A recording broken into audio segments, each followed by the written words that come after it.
¿Es realmente necesario el maestro? Digamos, ese sentido romántico de la educación, ¿verdad? El romantizar el trabajo duro. La realidad es que siempre hay maneras, ¿verdad? Sí. Y Siempre, siempre han habido, siempre los estudiantes van a encontrar una no es que forma, ¿no? esto sea de ahora. Si los Es estudiantes siempre correcto. han encontrado formas de chepear, ¿no? Y el cerebro trabaja menos al utilizar la inteligencia Sí, artificial. la realidad es que generas menos conexiones. La única cosa que te va a diferenciar a ti no es tu formación dura, ¿no? No es tu formación de base, sino es aquellas habilidades que tú individualmente desempeñas para diferenciarte del resto. Sí, los ingenieros de esta universidad salen muy bien formados, digamos, pero Sí, pero les cuesta, digamos, trabajar en equipo, les cuesta habilidades las sociales. habilidades sociales.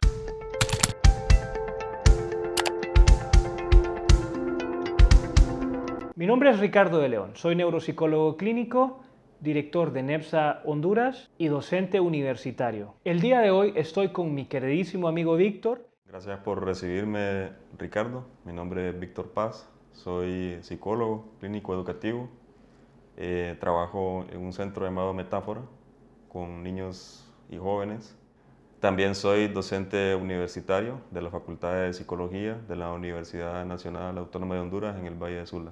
Que vamos a hablar un poco acerca de la inteligencia artificial en el ámbito educativo. La inteligencia artificial está revolucionando la educación, prometiendo aprendizaje personalizado y accesibilidad global a todo el mundo en el planeta.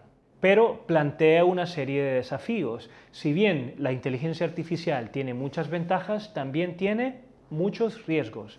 Quédate con nosotros si quieres saber más acerca de esto.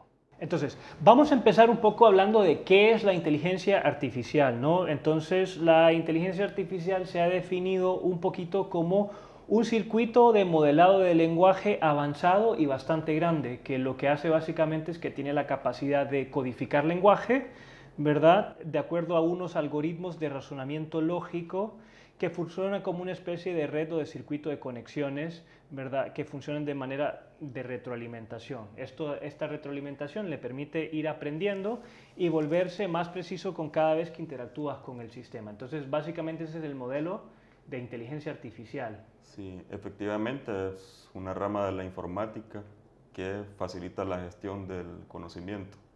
Y en el área del aprendizaje, pues, básicamente automatiza ciertos procesos a nivel de procesamiento de la información, ¿verdad? Y hace, por así decirlo, el trabajo más fácil, Sí, tanto para el maestro como para el estudiante. claro. A veces demasiado fácil. Se puede decir, ¿no? No obstante, pues, a manera de preámbulo, podríamos decir que estamos entrando o estamos ya dentro de un nuevo paradigma en la educación, ¿no? Sí, sí, definitivamente. Donde, pues, básicamente la tecnología tenemos que integrarla, porque así como la tecnología está invadiendo, digamos, nuestros salones de clase, es una realidad que la tenemos en nuestro diario vivir desde Claro, nuestro... y no solamente invade, digamos, nuestros salones de clases, sino que también está entrando en todos lados de la industria, es decir, en construcción, en ingeniería, en medicina, en psicología, en negocios a nivel empresarial, a nivel de mercadeo. En todas estas áreas es una tecnología que ya es una realidad, las empresas que han incorporado estas tecnologías. Sí, efectivamente, si tú tienes un problema, por ejemplo, con tu paquete, tu producto de algo que compraste en una compañía y pues solicitas información, te atiende, ¿no? Un motor de búsqueda, ¿verdad? Pues que De inteligencia de artificial. inteligencia artificial, ¿verdad? Y esto sugiere, digamos, cambios, ¿verdad? Pues sobre todo en la industria, que a su Claro. vez afecta, ¿no? Las demandas a nivel académico, a nivel educativo, ¿no? Sí, sí, sí. Entonces, la primera conclusión a la que podemos llegar es la inteligencia artificial está aquí y vino para quedarse. Vino para quedarse y para que nosotros sepamos adaptarnos y la adaptemos también a nuestra evolución, digamos, incluso como especie. Sí, exactamente. Específicamente en el ámbito de la educación, por ejemplo. Entonces, nosotros estamos viendo de que, digamos, hace unos 10 años la educación no había cambiado en lo más mínimo en los últimos 60 años, seguía siendo exactamente el mismo concepto. Tú mirabas una foto de las aulas escolares hace hace, digamos, 80 años, y la única diferencia es que de repente ahora las clases tenían como más color y antes eran como más blanco y gris, ¿no? Sí, es correcto. Digamos, de alguna forma, el modelo educativo actual, como lo conocemos, o con el que nosotros, incluso nosotros crecimos con ese modelo educativo, está totalmente obsoleto, ¿no? Es decir, Sí, los niños, los jóvenes, sentaditos, ¿verdad? En sus sillas, un maestro explicando con una pizarra, ya sea de las pizarras antiguas, ¿verdad? Con tiza y con borrador, ¿verdad? O las pizarras actuales que son acrílicas, electrónico. incluso las interactivas que tenemos hoy en día, ¿no? No obstante, eso nos plantea, como dije al principio, ¿no? La obligación de adaptar la tecnología. Sí, Por- y llevar la educación al siguiente nivel, ¿no? Que ya había una tendencia con este tema de la neuroeducación, y ¿sabes? Ya había una tendencia a decir, no, la educación tiene que ir evolucionando, ¿no? Ya venían muchas personas diciendo esto hace unos 10 años, más o menos. Sí, efectivamente, a pesar de que es una premisa que puede ser socialmente aceptable, ¿no? La realidad es que todavía encontramos muchos románticos, ¿verdad? Pretendiendo de que se limite el uso de las computadoras, el uso del teléfono, Claro, haciendo alusión, ¿verdad? Que al modelo tradicional, a que lo primitivo y lo clásico es mejor, puesto que nos hace trabajar más claro. y nos hace desarrollar, digamos, más habilidades, ¿no? Que en realidad esto sugiere, digamos, tiene cierto grado de veracidad, ¿no? El hecho de que nos esforcemos más por hacer ciertas cosas, ¿verdad? Sugiere. Sí, un mayor esfuerzo, Mm, una mayor capacidad de repente de dominar algunos aspectos cuando te toca hacerlo de una manera más como mecánica, ¿no? sí, no obstante, el limitarnos, digamos, al uso de la tecnología en la educación actualmente es paralelamente eh, parecido a limitarnos a usar, por ejemplo, el lápiz y el papel, ¿verdad? Y decir, no, es que escribir en papiro es lo mejor porque nos Claro. esforzamos más, ¿no? Sí, no, o sea, la tecnología está avanzando y la educación tiene que avanzar con ella, y ya no es una opción decir, porque si no vas a quedar desfasado. Entonces, tú vas a tener estudiantes que estudian, se gradúan, y las herramientas que van a tener disponibles, ya sean dentro de sus ámbitos laborales o ya sea con proveedores, clientes, etcétera, van a ser las que tendrán la ventaja, ¿no? Sí, efectivamente uno de los problemas que podemos encontrar si nosotros nos limitamos a nivel tecnológico en el ámbito educativo es que vamos a encontrar un desfase, ¿no? Entre el mundo laboral, Exactamente. la realidad, ¿verdad? Pues Ujú. está allá afuera de los Sí, salones de clase, ¿no? sí, sí, Y sí. la realidad que se pretende mostrar a los estudiantes dentro de ese salón de clase. Entonces la idea es, pues, Y, eventualmente, ¿no? y de Acortar alguna eso. forma, digamos, la educación tradicional venía acompañada de muchos problemas, digamos. Yo creo que la educación tradicional tenía más problemas que beneficios, porque bueno, nosotros estábamos justo ahorita, antes de empezar, hablando acerca de que de repente la educación de hace algunas décadas tenía profesionales mejor preparados en algunos temas, en algunos ámbitos, ¿verdad? Porque el nivel de exigencia era más alto, la expectativa del estudiante también, y luego tenían como que desarrollaban con más tiempo las tareas que tenían que ir haciendo, pero era relativamente traumática también, ¿no?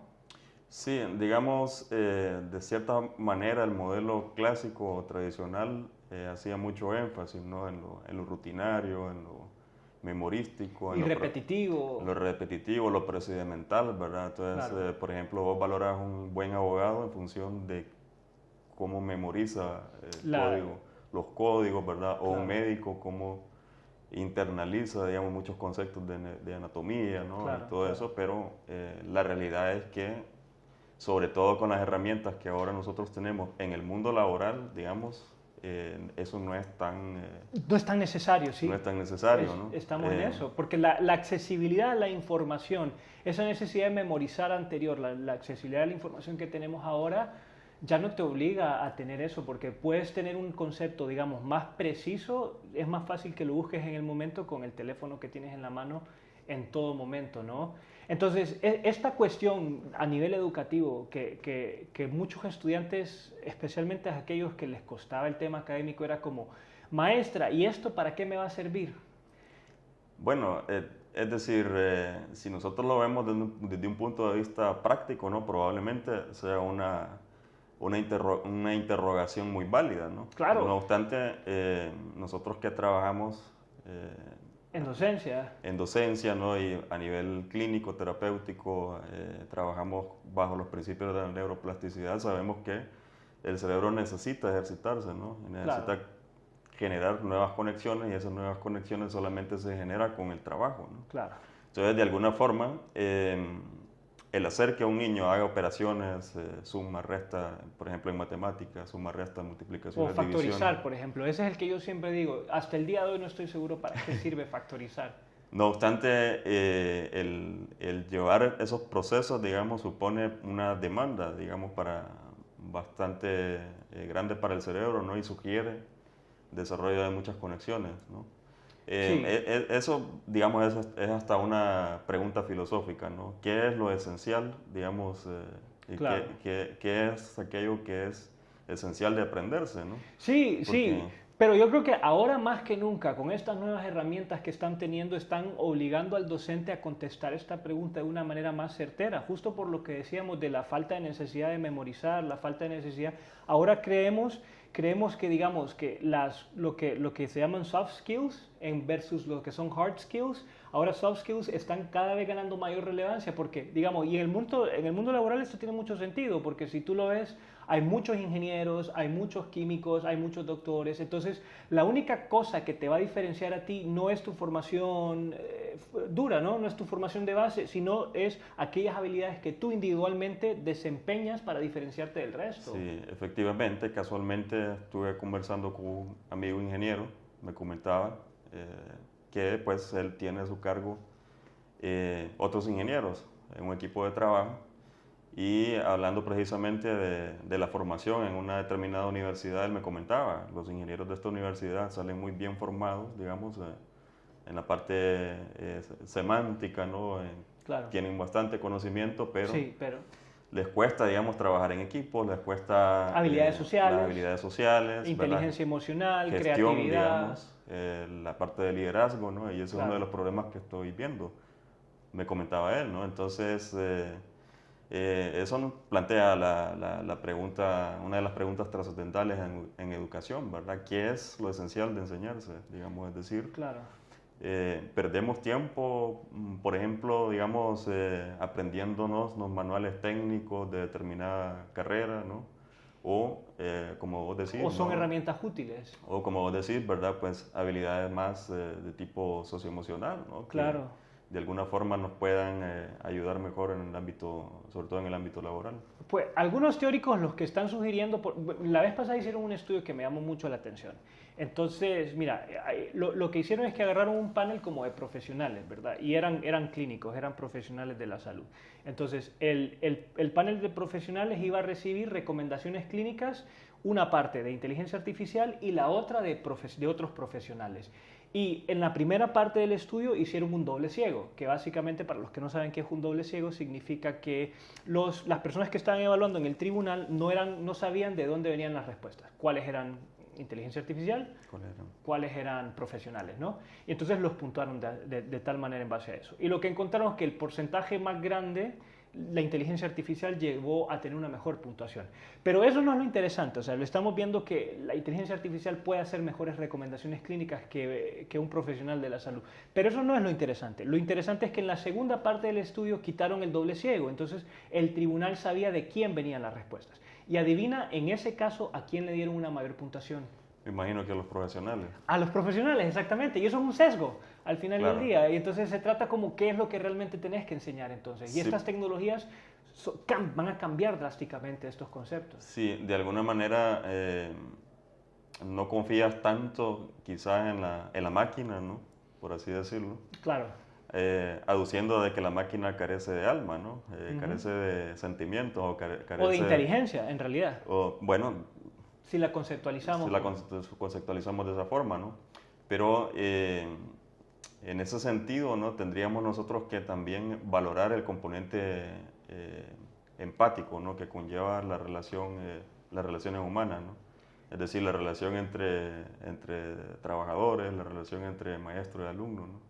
Exactamente, no, y es que es muy importante esa parte porque lo que nosotros vemos entonces es que el docente está llegando a un punto en donde las herramientas ya están disponibles, lo que nosotros queremos enseñar entonces a los estudiantes es curiosidad, pensamiento crítico que es muy importante, creatividad y capacidad de resolución de problemas. Sí. Se me viene ahorita a la mente un estudioso de la educación llamado Sugata Mitra.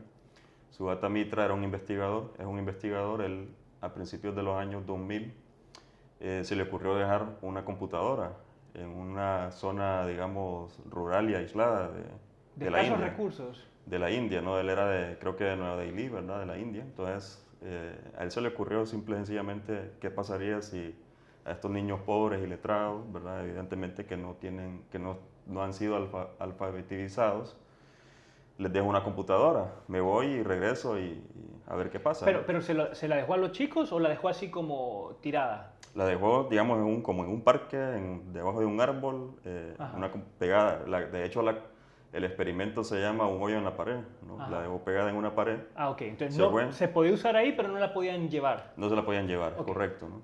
Entonces resulta que él regresó a los meses y se dio cuenta que muchos niños de diferentes edades podían operar la computadora. O sea, niños que no tenían ningún tipo de conocimiento, digamos, en informática, que nunca habían visto una computadora, que no tenían ningún tipo de dispositivo, digamos, anteriormente, ¿verdad? Pues que sugiriera que ellos tenían una base, digamos, para poder operarla, ¿no? Entonces es interesante porque él observó varias situaciones, ¿verdad? El componente que vos decías, motivacional del aprendizaje, ¿no? La curiosidad, sí. ¿no? La necesidad de aprender, ¿verdad? Pero por otra parte la cooperación, ¿verdad? Porque niños que lograban, digamos, aprender a usar el mouse, aprender a navegar, porque la computadora tenía una banda ancha, ¿no? De internet, claro, satelital, le enseñaban a otros niños, ¿verdad? Y estos otros niños, ¿verdad? Pues a su vez iban descubriendo otras cosas y se daba el circuito, ¿no? De retroalimentación. Qué bonita historia. Tanto así, ¿verdad? Que él comenzó a dejar programas, por ejemplo, de biología, digamos, clases completas, ¿verdad? Claro. Pregrabadas, de biología, de química, en videos. Y resulta que niños, por ejemplo, de 7, 8, 10 años, que incluso eran analfabetas, ¿verdad? Dominaban los conceptos. Dominaban ciertos conceptos que incluso a nivel universitario, ¿no? Cuando él regresaba. Es difícil, ¿no? Entonces, es interesante, ¿no? Porque él observó ese aspecto, ¿no? Es decir, estos niños podían pasar horas frente a ese ordenador. Sí, sí. Y no eran obligados por un maestro a estar sentados enfrente del pizarrón. Claro, y es que como dices tú, es como que dentro de las nuevas competencias del docente, su trabajo, en vez de enseñar tanto, porque la información está allá afuera, es enseñarle, o sea, facilitarle al estudiante a desarrollar empatía, a desarrollar compasión, a desarrollar inteligencia emocional, habilidades sociales y técnicas para implementar las herramientas que están a su disposición. Sí. Y bueno, ¿Cómo le enseñas a alguien curiosidad? Es correcto, ¿no? Digamos, ese experimento, retomándolo, ¿no? El experimento de un hoyo en la pared de Sugata Mitra planteó la pregunta fundamental, ¿verdad? ¿Es realmente necesario el maestro? ¿Verdad? En el contexto del aprendizaje, ¿no? Claro. Sin embargo, él sí descubrió, digamos, que en algún punto el maestro potencializa aún más, ¿verdad? Esta parte, ¿no? Porque claro, incluso él luego regresó, ¿no? Replicó el experimento en ciertas zonas de África y utilizó más variables, ¿verdad? Por ejemplo, una de las variables que él utilizó es el de la abuela voluntaria, ¿no? Entonces empezó a reclutar en Inglaterra abuelas, digamos, jubiladas, muchas de ellas que habían sido maestras, ¿verdad? Durante toda su vida. Y les pidió, ¿verdad? Que funcionaran como especies de facilitadoras a estos niños remotamente, ¿no? Que estaban para mantener como un... Remotamente, ¿no? Pero que se limitaran nada más como por así decirlo, como a incursar el aprendizaje, ¿no? Ajá. Es decir, no a estar regañándolos a los niños, ¿no? Ni estar como dictando pautas, ¿no? Sino solamente... Y ahí regresamos a eso que decíamos, antes la educación era traumática, pues, era una educación verdaderamente traumática. Y el concepto es, no podemos regresar a ese modelo, sino que evolucionamos a cosas más nuevas. Que de hecho, en esa misma guía, con ese experimento que mencionabas, es la tendencia de los nuevos modelos educativos que tiene que ver con aprendizaje basado en proyectos, aula invertida o lo que se llama clases dirigidas por estudiantes y habilidades colaborativas de trabajo en grupo en donde ellos van viendo qué es lo que necesitan aprender. Sí, básicamente el componente socioemocional, socioafectivo, no debe dejar de existir, ¿no? En el sentido de que, bueno, pues Lev Vygotsky, ¿no? Uno de los máximos referentes del constructivismo, ¿no? Claro. De la psicología constructivista, sugiere eso, ¿no? El hecho de que cómo un chico aprende, ¿verdad? Pues aprende de su maestro, ¿no? Pero aprende más de su compañero, ¿no? Claro, sí. De cómo su compañero lo hace, ¿no? Exactamente, aprendizaje vicario. El consejo de andamiaje, ¿no? Y de la zona de desarrollo próximo. Exactamente. Entonces, de alguna forma, la inteligencia artificial, digamos, Facilita que ocurra esto. facilita mucho esto, ¿no? Pero sí siempre es necesario, digamos, tener al niño en comunidad, ¿no? Hablando propiamente sobre todo del aprendizaje infantil, ¿no? Sí, bueno, este experimento que mencionabas del hoyo en la pared, o sea, es una clase invertida tal cual, ¿no? El concepto de clase invertida en donde son los estudiantes que plantean sus objetivos y el maestro simplemente va guiando a que ellos desarrollen las unidades. Sí, básicamente, ¿no? De hecho, luego él fue mejorando, no estamos hablando de un proyecto de más de 20 años, ¿verdad? Atrás. Claro, claro. ¿No? Entonces él fue mejorando, ¿no? Él luego creó la famosa escuela en la nube, ¿no? Donde los chicos, como vos decías, ¿verdad? Pues a través de clases invertidas, digamos, aprendían, ¿verdad? Y incluso llegaban a desarrollar, ¿verdad? Pues habilidades teóricas y técnicas, ¿verdad? Muy prácticas para la vida, ¿no? Entonces, aprendían otros idiomas, ¿verdad? Estamos hablando de chicos, ¿verdad? Pues de lugares remotos del mundo, ¿no? Claro. Con poco acceso al tema de la educación, ¿verdad? Que esto pues desmitifica de alguna forma, ¿verdad? El sentido también, digamos, clasista, ¿verdad? De la tecnología, ¿no? Es decir, tenemos la idea también de que la tecnología está limitada Para un cierto grupo de personas. para cierto grupo de personas, ¿verdad? Clase media alta, ¿no? Bueno, pero de alguna forma hay algunas restricciones ahí en esos límites, porque muchas, por ejemplo, a nivel de educación superior, ¿no? Muchas de las herramientas que tú tienes de inteligencia artificial que están, que funcionan por medio de inteligencia artificial para estudiantes universitarios, la mayor parte son de pago, ¿no? Entonces luego ya hay muchas personas que no tienen la capacidad de... Bueno, pero digamos, es verdad que existen herramientas también que son, digamos, algunas que son gratis, ¿verdad? Y otras, pues, que son, digamos, De pago. limitadas, ¿no? De pago, ¿no? No obstante, los estudiantes se las arreglan, ¿no? Y nos lleva a otra Claro. de los recursos, ¿verdad? Que se desarrollan, ¿no? La capacidad, digamos, podría decirse de resiliencia, ¿no? Porque sugiere, digamos, Sí, que encuentran formas, la necesidad, ¿no? De encontrar, ¿verdad? Claro, de encontrar cómo. Necesito, por ejemplo, necesito este artículo, tengo que descargarlo y pues voy a buscar la forma, ¿no? Navegar por ciertas páginas, ¿verdad? Encontrar, ¿no? Sí, sí, en los sí. motores de búsqueda, ¿verdad? Y Víctor, a ver, la manera. ¿y tú qué piensas acerca de... Hay algunas escuelas en algunos países que han bloqueado las herramientas de uso de inteligencia emocional. ¿Qué es lo que opinas tú acerca de eso? Bueno, supongo que hacen alusión a eso, a lo primero que nosotros tocamos, ¿no? La parte, digamos, ese sentido romántico de la educación, ¿verdad? El romantizar el trabajo duro, ¿no? Sí, pero también parten del concepto, o sea, en realidad no estoy defendiendo a las escuelas porque no me parece que estén que hayan bloqueado, pero sí entiendo de dónde parte su razonamiento y no creo que sea solo eso, también creo que tiene que ver con que los estudiantes no están haciendo las tareas, ¿no? Es como se van a ChatGPT y les dicen, haceme el ensayo de estas cosas. Sí. Bueno, entonces ahí lo que tienes que cambiar es la forma de evaluar, digamos, porque... Exactamente, sí. Digamos, si yo pido un ensayo, por ejemplo, sobre ética, ¿verdad? Pido un ensayo sobre ética, entonces lo primero que tengo que hacer es generar conciencia, ¿no? una especie de razonamiento reflexivo con mis alumnos, ¿verdad? Acerca de la ética, ¿no? Antes de mandarlos ¿verdad? Ya luego ellos toman la decisión, ¿verdad? De si ser ético o no, ¿verdad? Ya, digamos, hasta cierto punto yo puedo llegar, y de ahí para allá, pues, depende de ellos, ¿no?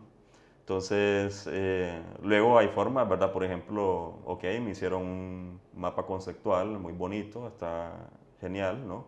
Bueno, lo vamos a defender en la clase, ¿no? A ver, explícamelo, preséntaselo a tus compañeros, ¿no? Sí, Y pues de alguna forma... y en realidad desde ahí hay algunas estrategias que estas nuevas tecnologías están permitiendo implementar de una manera muy fácil dentro del aula de clases. Por ejemplo, el chat GPT número 4, que es como la última versión que sacaron del modelo de inteligencia artificial, no solo analiza palabras, sino que también analiza imágenes y puede analizar páginas de internet. Entonces recopila una gran cantidad de información. Y entonces por ejemplo, una de las estrategias que estaba viendo que algunas escuelas en realidad estaban implementando. Entonces, hay escuelas que bloquean el uso de herramientas de inteligencia artificial y hay escuelas que más bien las acogen y dicen, vamos a usar esto para hacer estrategias. Esta estrategia me pareció genial, mira. Entonces, ellos cargaban ¿cómo se llama? Un chatbot y hace una voz artificial de un inventor famoso, digamos Thomas Alva Edison. Y entonces la clase tiene una especie de entrevista con este tipo de Thomas Alva Edison, entonces, en donde le hace una pregunta y tiene una conversación estimulante acerca de todos los inventos que hizo. Y dice, dime, ¿qué manera más genial de aprender un tema histórico que podría ser tan importante? Claro, digamos, yo el otro día tenía un pacientito, como de 9, 10 años, y entraba a mi clínica con su tablet, ¿verdad? Y me dice, espérame, que estoy terminando mi tarea, y lo veo que está jugando, ¿verdad? Que está en una aplicación, ¿verdad? Jugando. Entonces, pero le digo yo, ¿no?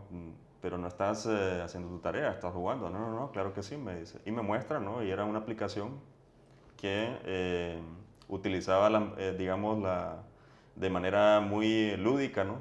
Utilizaba un videojuego como de atrapar en gusanitos, ¿verdad? Era como con martillos, ¿verdad? Atrapar gusanitos.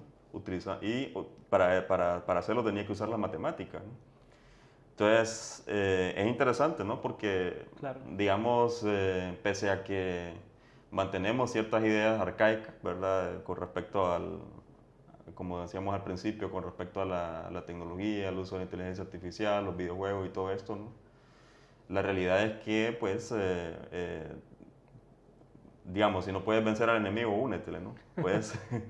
Puedes utilizar, digamos, estos recursos también a tu favor, ¿no? Sí, sí, Entonces, sí. Y todo se trata de que el modelo educativo avance. Se trata de que tenés que cambiar el sistema de evaluación, tenés que cambiar la forma como hacías las cosas y de forma de que tus tareas, de forma que los estudiantes no tengan la manera de copiar, digamos, o plagiar tus tareas, porque no se sí. trata de escribirme el ensayo de 5 párrafos que me lo adecuás y realmente tenés como una forma rigurosa y qué tan necesaria es esa habilidad, ¿verdad? Si en realidad puedes presentarla con una herramienta que al cambiar la evaluación sea más útil el aprendizaje y más práctico para los retos del mundo laboral actual. Sí, es correcto, ¿no? Allí, digamos, dejando de lado el sentido policíaco, digamos, acerca de si lo hizo bien o no, si el estudiante lo hizo, digamos, haciendo uso de la ética o no, ¿verdad? Claro, sí. Dejando de lado eso, ¿no? Que pienso que también pesa mucho la capacidad de reflexión que nosotros como maestros, como docentes podamos generar, ¿verdad? Los estudiantes, ¿no? Y la necesidad misma de aprender algo bien, ¿verdad? Sí. Porque, digamos, ¿de qué me sirve a mí, por ejemplo, presentar una tesis que la plagié, digamos, prácticamente? O que la ¿no? produjiste de ChatGPT, porque ChatGPT lo puedes hacer perfectamente una tesis ahí. Claro, ¿no? Si no tengo los conocimientos, ¿no? Técnicos, teóricos, ¿verdad? Que necesito que sustentan, digamos, esa tesis, ¿no? Entonces, Claro. em, el reto principal, pienso yo, es generar esa capacidad, digamos. O esa conciencia para utilizar ¿no? las herramientas de forma responsable. Creo de forma responsable, es correcto, ¿no? Porque la realidad es que siempre hay maneras, ¿verdad? Y siempre han habido, no es que... Siempre los estudiantes van a encontrar una forma, no es que esto sea de ahora, si los estudiantes siempre han encontrado formas de chepear, ¿no? Y de encontrar recursos, etcétera. Entonces, eso, ¿no? La principal labor, creo que tiene que ver con el sentido ético, ¿no? Del uso de estas herramientas. Sí, la conciencia de usarlas de forma responsable, ¿no? Lo que nos lleva a preguntarnos, ¿el cerebro está trabajando cuando utilizamos inteligencia artificial? Bueno, podríamos decir que a nivel ejecutivo el cerebro trabaja menos, ¿no? Porque es una realidad que... Y operativo también, ejecutivo y operativo. Sí, es una realidad, digamos, de que al facilitarse la gestión de la información, pues básicamente se te facilitan muchas tareas, ¿verdad? Pues que tu cerebro necesita desarrollar, ¿verdad? Que tienen que ver con la planificación, con la búsqueda, con la fluidez. Por ejemplo, la fluidez lingüística, ¿no? Claro. Fonológica, semántica, la visopercepción, ¿verdad? O sea, por ejemplo, no es lo mismo que vos busques un artículo, lo leas y lo contrastes con otro artículo, ¿no? A que ChatGPT te muestre, digamos, el contraste ya final, ¿verdad? Y la conclusión, ¿no? Entonces, definitivamente estamos de acuerdo en que el trabajo, o sea, que el cerebro trabaja menos al utilizar la inteligencia artificial. Sí, la realidad es que generas menos conexiones, ¿no? Claro. Cuando es como que si vos te fueras, por ejemplo, quieras estar listo para ir a la playa dentro de un mes, ¿no? Porque quieres tomarte fotos, quieres en tus redes sociales poner buenas fotos, ¿verdad? Y dices, no, en un mes no estoy listo, ¿no? A pesar de que voy al gimnasio, ¿no? Necesito hacerme una cirugía estética, ¿no? Entonces, probablemente consigas el resultado, ¿no? Claro. Te vas, el doctor te deja bien rayado, ¿no? Y todo, pero... El esfuerzo que está detrás, ¿verdad? Al final, ese trabajo, ¿no? Sustenta, digamos, muchas otras cosas, ¿verdad? De repente sustenta la disciplina, ¿no? La tenacidad, ¿no? La consistencia con la que hacer las cosas, ¿verdad? Pues traen otros logros, ¿no? Sí. Yo busqué algunos estudios en relación a este tema y lo que encontré me pareció muy interesante. A ver, podemos empezar con el primero. Encontré uno del 2023 en el que habían utilizado electroencefalograma, ¿verdad? Para medir el nivel de activación cerebral que tenían los estudiantes cuando utilizaban inteligencia artificial como motores de búsquedas, en contraste con un grupo que no utilizaba pues estas herramientas. Y las cosas que encontraron en realidad fueron impresionantes. Claramente había una diferencia de activación a nivel de electroencefalograma entre los grupos. Pero después seguí buscando otros y encontré otro estudio del 2019 y otro del 2023 también, en donde encontraban una disminución del rendimiento cognitivo, específicamente con afectación, no solo en las funciones ejecutivas, que ya es lo que tú estás diciendo justo ahorita, pero también una disminución en el span atencional y en la capacidad de memorización. Sí, digamos, por ejemplo, un componente básico es la interferencia, ¿no? El bloqueo de ciertos estímulos y la capacidad de gestionar, digamos, lo que está sucediendo en el medio ambiente, ¿no? Entonces, que eso no lo consigues con la inteligencia, con el uso de la inteligencia artificial, ¿verdad? Con un motor de búsqueda. Claro. ¿No? Entonces, básicamente, tu cerebro en cuanto a demanda, digamos, está limitado, ¿no? Y está trabajando menos. Bueno, en estos teóricos le llamaban sedentarismo cognitivo, ese es el nombre que le dieron, y que no está limitado únicamente al uso de tecnologías de inteligencia artificial, sino que también el concepto de cuántos teléfonos te sabías tú antes de que empezaras a utilizar smartphones. Claro, ¿no? Utilizando nuevamente la analogía del cuerpo, ¿no? Con respecto al uso del cuerpo, ¿no? Entonces, por ejemplo, no es lo mismo que tú camines, por ejemplo, distancias, ¿verdad? Para ir a tu trabajo, para ir a la escuela, para ir a la universidad, a que lo hagas en una moto o en un transporte, ¿no? La realidad es que hay diferencias, ¿verdad? En cuanto a la demanda energética, física para tu cuerpo, ¿no? Sí. Pero bueno, es es lo que hay, ¿verdad? Y, y ese cambio de paradigma, ¿verdad? Es lo que realmente sugiere el reto, ¿no? Porque, sí, sí. bueno, está bien, ¿verdad? Pues mi cerebro está trabajando menos, entonces existe la necesidad, ¿no? De encontrar nuevas formas, ¿verdad? De ejercitarlo, ¿no? Sí. Entonces... Sí. Al final se trata de saber utilizarlo de forma eficiente y responsable. Entonces es una nueva tecnología, es una nueva herramienta, hay que ser consciente y tener cuidado con los riesgos y aprovecharla al máximo, ¿no? Entonces la dependencia de la tecnología también, ¿verdad? Que es una desventaja de las que nosotros podríamos ir viendo porque genera algún nivel de dependencia a usar estos recursos y o sea, yo a veces me pregunto si algunos estudiantes, si no fuera por estos recursos, ¿cuál sería su capacidad de rendir en las aulas de clase, por ejemplo? Sí, digamos, es difícil saberlo, ¿no? La realidad es que el uso de los recursos, ¿verdad? Pues independientemente de si los utilicemos o no, ¿verdad? La realidad es que los recursos, ¿verdad? Pues suponen un andamiaje, un bastón, ¿verdad? Para nuestro cerebro, ¿no? Sí. Pero sin olvidar que solo es una herramienta, ¿verdad? Y no tenemos que depender de ella. Es correcto, ¿no? Porque no es lo mismo usar un bastón que una silla de ruedas, por ejemplo. Sí, ¿no? Y volvemos nuevamente, ¿no? Al sentido reflexivo, ¿no? ¿No? Porque, digamos, yo puedo gestionar, ¿verdad? Pues mi tiempo, ¿no? Hablaste ahorita de los teléfonos, de los celulares, ¿no? Por ejemplo, yo no me puedo limitar a no usar mi teléfono.